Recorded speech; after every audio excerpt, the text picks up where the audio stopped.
हे what's up guys, welcome back once again. दोस्तों, क्या हो अगर आपको एक दिन पता चले कि सब कुछ खत्म होने वाला है, उसमें सिर्फ आप और आपकी टीचर ही बची हो।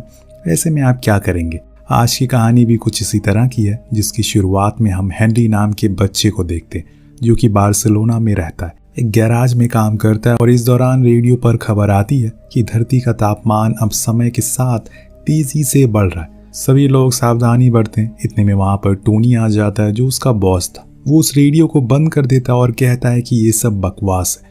अब धरती पर एलियन का कब्जा होने वाला है और हम सब उनके गुलाम होंगे। दूसरी ओर हम अपने दूसरे किरदार को देखते हैं, जो कि है अलीना। अभी इस समय वो अपने पिता से मिलकर उन्हें सरप्राइज देना चाहती है। दरअसल अलीना के डैड एक रिसर्चर है और इस समय वो अपनी खोजबीन के लिए गुफा के अंदर आए हैं। जब अलीना वहां पहुंचती है तो वहां के तापमान को महसूस करके हैरान थी, क्योंकि बाहर के मुकाबले वहां बहुत ज़्यादा ठंड थी। तभी उसके पिता डारा कहते हैं कि ये सब कुदरत हमसे बदला ले रही है, जल्दी ही सब कुछ खत्म होने वाला है। अगर उससे पहले हमने चीज़ों को सही नहीं किया तो सब खत्म हो जाएगा। वो उनकी सभी बातों को अपने फ़ोन में रिकॉर्ड करती है और बोलती है कि आपको जो कुछ पता है वो बोल सकते हैं, जिसको वो खुद रिकॉर्ड करती है। उनसे मिलने के बाद वो हेनरी से मिलने जाती है, जो कि उसका इंग्लिश स्टूडेंट है। उसकी मॉम से मिलकर वो हेनरी की काफ़ी तारीफ करती हैं कि वो जल्दी ही इंग्लिश बोलना सीख जाएगा। इतने में वहाँ पर कुछ लड़के आ जाते हैं जो हेनरी को बुली करने लगते हैं। उस दिन तो उसकी माँ उन्हें वहाँ से भगा देती है, पर जाते टाइम वो उससे कहते हैं कि वो फिर आएंगे। उधर डारा अपनी रिसर्च पेपर को लेकर शहर की ओर जाने के लिए निकलने लगते हैं, ताकि वो वहाँ के बड़े लोगों को इस बारे में बता सके कि हमें जल्दी ही कुछ कदम उठाना होगा। एक दिन हम देखते हैं कि वो बच्चे फिर से उससे तंग करते हैं, लेकिन इस बारी तो उन्होंने हद ही कर दी। वो उसे उठाकर पानी में फेंकने लगते हैं कि इतने में साइड से अलीना गुजरती है तो वो उन्हें देख लेती है और फौरन हेनरी को बचाने के लिए जाती है, लेकिन तब तक वो उसे पानी में फेंक कर चले जाते। हेनरी को तैरना नहीं आता, जिसके कारण वो बहुत ही तेजी से गहराई में जाने लगा था। इस चक्कर में अलीना उसे बचाने के लिए नीचे कूदती है। वो भी तेजी से नीचे जाती है और इतने में हम ऊपर कुछ चमकती हुई चीज़ों को देखते। वो असल में कुछ और नहीं बल्कि बिजलियां थी, जो कि अलग ही रंग की कड़क रही थी। उसके कुछ हिस्से पानी में भी गिरते हैं, लेकिन ये दोनों काफ़ी नीचे थे, इसीलिए कुछ असर नहीं होता।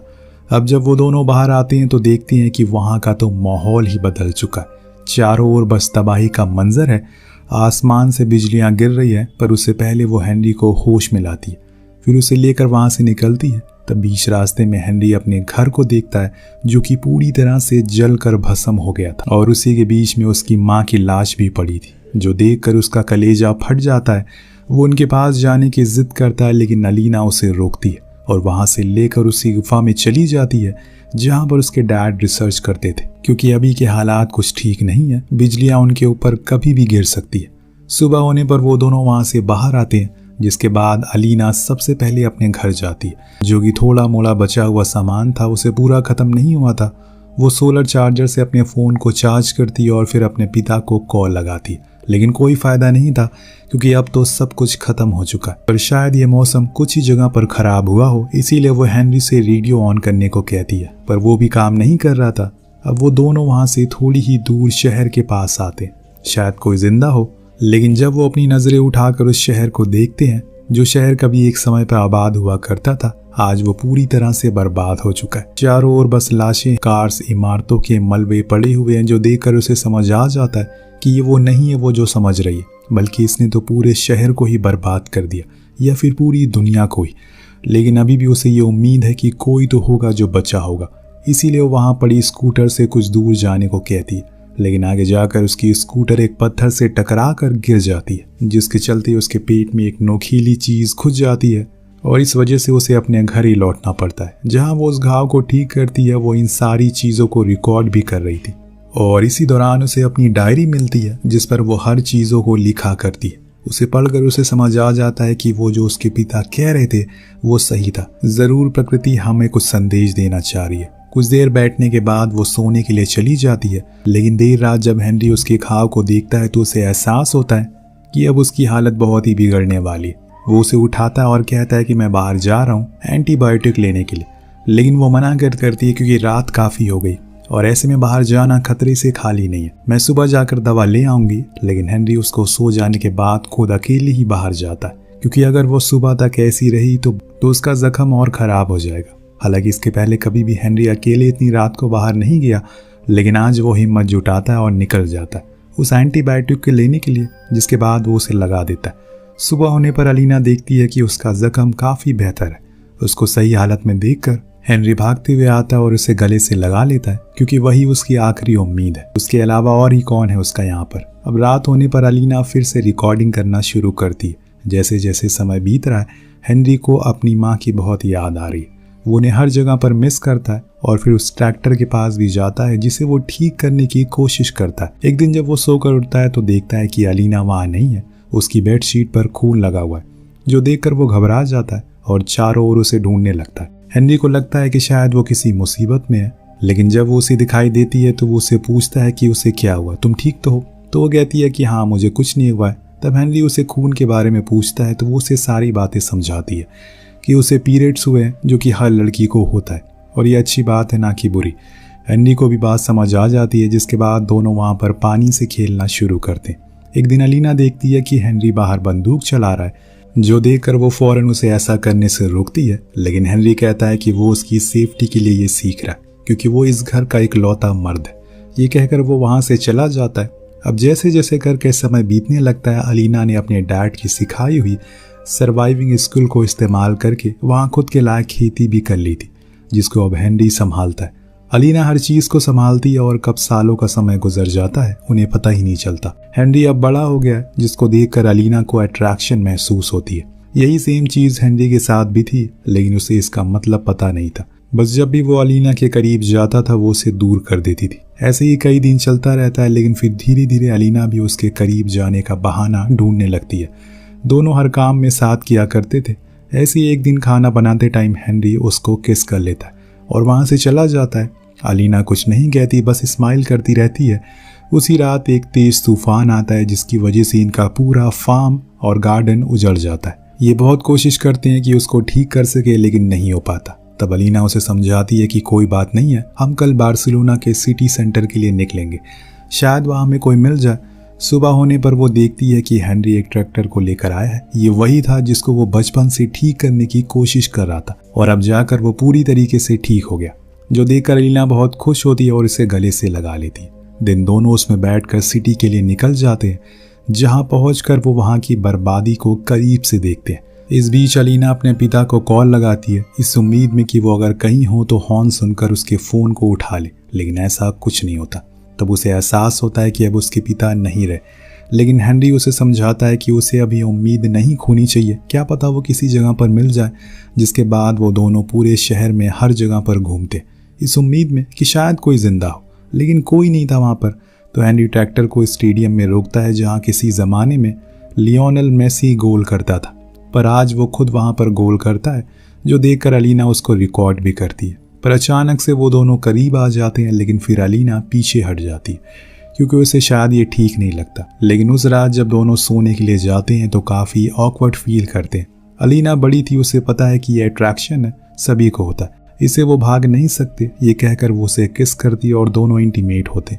देन अलीना कहती है, शायद हम लोग इस डिकेड के एडम और ईव है, क्योंकि हमारे सिवा इस दुनिया में कोई बचा नहीं है। कुछ दिन बाद अलीना को पता लगता है कि वो प्रेग्नेंट है, जो सुनकर वो बहुत खुश होती है। दोनों ही बहुत खुश थे। अब उनके बीच ऐसी कोई झिझक नहीं थी। उन्होंने वही समुंदर किनारे अपना एक घर भी बना लिया था और वहीं खुशी खुशी रहने लगे थे। कुछ दिन बाद अलीना वहाँ की लाइब्रेरीज में प्रेगनेंसी से रिलेटेड बुक को ढूंढना शुरू करती है, ताकि उसे पता लगे कि डिलीवरी कैसे की जाती है, क्योंकि उन दोनों के अलावा वहाँ कोई भी नहीं है। अब हेनरी भी बहुत खुश था, क्योंकि वो कंप्लीट एक परिवार होने वाले थे। अब कुछ दिन में, कुछ महीनों के बाद अलीना को लेबर पेन होने लगता है, तो वो हेनरी को बुलाती है, जो उसकी मदद करता है डिलीवरी करने में। उन्हें एक बेटा हुआ है, जिसका नाम वो एडम रखते हैं, क्योंकि वो एक नई शुरुआत थी। अब वो पूरे कंप्लीट हो गए हैं, जो देखकर उसे काफ़ी अच्छा लगता है। वो अपना पूरा समय अपने बेटे के साथ बिताते थे। हेनरी के लिए काफ़ी नया एक्सपीरियंस था, इसीलिए वो बहुत खुश था। एक दिन जब अलीना बाहर बैठी थी तो एडम के साथ, तो उसे सामने से एक बोट आते हुए दिखती है, जिसको देखकर वो चिल्लाती है, पर हेनरी उसे ऐसा करने से रोकता है, क्योंकि अब उन्हें किसी की ज़रूरत नहीं है, वो पूरे हो चुके हैं। पर अलीना का कहना था कि शायद वो उसके पिता होंगे, इसीलिए वो उसे अपने पास बुलाती है। दरअसल वो आदमी सरजी था, जो कि एक आइलैंड पर रहता है और हर हफ्ते चक्कर लगाता है कि शायद उसे कोई इंसान मिल जाए। ये दोनों उसे खाना खिलाते हैं जिससे कि सरजी उनकी बहुत तारीफ करता है। अब थोड़ी देर बाद वो जाने लगता है तो अलीना उसे यहीं रुकने को कहती है क्योंकि यहाँ पर सब कुछ है। पर यह सुनकर हेनरी का फेस बिगड़ जाता है। उसे सही नहीं लगता कि उसके अलावा कोई और आसपास भी उनके रहे। अब ये बात सरजी भी समझ जाता है, इसीलिए वो जाने लगता है। तब वो ख्वाहिश जताता कि वो उनसे गले मिलना चाहता है क्योंकि कई साल हो गए उन्हें किसी इंसान को गले नहीं लगाए। दोनों उसे गले लगते हैं। तब वो फूट फूट कर रोना शुरू करता है जिससे कि उनका दिल पसीज जाता है और वो उसे यहीं रुकने को कह देते हैं। इसके बाद सरजी हेनरी को काफ़ी कुछ चीज़ें सिखाता है, कैसे यहाँ पर खुद को जिंदा रखे, कैसे आग जलानी है, कैसे खुद के लिए बीज बनाना है। लेकिन एक दिन वो उसको अलीना पर नज़र रखते हुए देख लेता है और फौरन कहता है कि उसे यहाँ से अब चले जाना चाहिए। सरजी को भी बुरा लगता है, इसीलिए वो मान जाता है, पर वो एहसान को चुकाना चाहता है। इसीलिए वो उन दोनों को अपनी बोट पर आने का न्योता देता है क्योंकि उन्होंने उसकी काफ़ी देखभाल की है। अलीना मान जाती है जिससे कि हेनरी को भी जाना ही पड़ता है। दोनों ही उसकी बोट पर रात गुजारते हैं जहां वो फिल्म भी देखते हैं और सो जाते हैं। जब सुबह हेनरी की आंख खुलती है तो वो नोटिस करता है कि वो किनारे से काफ़ी दूर आ गया, इसलिए फौरन अलीना को भी उठाता है। लेकिन इतने में पीछे से सरजी आकर उस पर हमला करता है जिससे वो पानी में गिर जाता है। पर तभी उसे भी सरजी पानी में धक्का देता है और फिर बोट को लेकर निकल जाता है। दोनों किनारे तक तो आ जाते हैं लेकिन उनका बेटा वहीं बोट पर ही है। अब उसी चीज़ को सोचकर हेनरी को बहुत गुस्सा आता है क्योंकि ये सब अलीना की वजह से हुआ था। उसने मना किया था उसकी बोट पर जाने पर उसके अंदर ही बेकार की इंसानियत जाग गई। तब अलीना उसे माफ़ी मांगती है और कहती है कि उसे पता है कि वो किस आइलैंड पर गया है, मैंने मैप में देखा है, हमें वहाँ जाना चाहिए। उनके पास बोट तो है नहीं, लेकिन हेनरी को पता है बोट कहाँ मिलेगी। वो वहाँ जाता है और उस खराब बोट को ठीक करता है जो कि कुछ दिन में ठीक भी हो जाती है। फिर वो दोनों उसमें बैठकर उस आइलैंड तक पहुँच जाते हैं जहाँ पर उन्हें कुछ घर भी दिख। कुछ दूर जाने पर उन्हें सरजी दिख जाता है। अलीना उसे शूट करने को कहती है लेकिन हेनरी ऐसा नहीं करता क्योंकि ऐसे उसे पता चल जाएगा। इसीलिए वो उसे कहता है कि तुम जाकर एडम को लेकर आओ, मैं इसको यहाँ देखता हूँ। वो ऐसा ही करता है। छुपते छुपाते वो एडम के पास तो पहुँच जाती है लेकिन उसकी किस्मत बेकार थी। वो उसे मिलने से पहले ही सरजी के हाथ लग जाती है और फिर वो उसे चारा बनाकर हेनरी को भी पकड़ लेता। दिन दोनों को ही वहीं जाल में बांध देता और वो उनसे कहता है कि मैं तुम लोगों का कुछ नहीं बिगाड़ने वाला, हम सब शांति से रह सकते थे, परिवार बड़ा कर सकते थे, लेकिन तुमने सही नहीं किया मेरे साथ। तब अलीना उससे कहती है कि मैं तुम्हारी सारी बातों को मानने को तैयार हूँ, तुम हमारे साथ रह सकते हो। मैं हेनरी की ओर से माफ़ी मांगती हूँ, सब कुछ करने को तैयार हूँ, बस एडम को छोड़ दो। थोड़ी देर सोचने के बाद वो उसे एडम के पास लेकर जाता है और कहता है कि अब से तुम मेरी बीवी हो। दिन वो हेनरी के पास जाता है लेकिन तभी पीछे से अलीना एडम को लेकर भाग जाती है। पर वो उसके पीछे नहीं भागता क्योंकि उसे पता था कि अगर वो हेनरी को चोट पहुंचाएगा तो वो उसके पास ज़रूर आएगी। होता भी यही है। अलीना उसे आकर माफ़ी मांगती है पर अब सरजी गुस्से में आ चुका है। वो उसके पैर पर शूट करता और कहता है कि तुमने मुझे धोखा दिया। पीछे हम हेनरी को देखते हैं जो अपनी रस्सियों को खोलने की कोशिश कर रहा था। वहीं इतने में सरजी अब अलीना को पूरा ही ख़त्म करने वाला था, पर तभी पीछे से हेनरी आकर उसे मारता और फिर दोनों में लड़ाई होना शुरू हो जाती। बहुत ही भयंकर लड़ाई होती है। इसमें एक गोली भी चलती है जो हेनरी के सीने में लगती है, पर वो गिरने से पहले एक चाकू से सरजी पर गहरा वार करता जिससे वो वहीं मारा जाता है। लेकिन यहाँ हेनरी को गिरा हुआ देखकर वो रोना शुरू कर देती है क्योंकि अगर वो मर गया तो वो यहाँ पर सरवाइव कैसे करेगी। पर शायद ऊपर वाले को यही मंजूर था। हेनरी दोस्तों अपना दम तोड़ देता है और उसी के साथ अलीना भी पूरी तरह से टूट जाती है। लेकिन अब उसे इस सच को मानना ही पड़ेगा और अपने बेटे के लिए जीना होगा। कुछ साल के बाद उसका बेटा एडम बड़ा हो जाता है। वो भी अपने पिता की तरह फुटबॉल खेलता है, जो देखकर अलीना उसको हेनरी की वीडियोस दिखाती है। उसे उन्हीं के साथ जीना है। अब इसी के साथ ये कहानी यहीं पर खत्म हो जाती। इसीलिए कहते हैं कि किसी अनजान आदमी पर इतनी आसानी से भरोसा नहीं करना चाहिए। वेल, आपको कहानी कैसी लगी कमेंट करके जरूर बताएगा। मिलते हैं अगली वीडियो में। Thank you so much watching. Peace out.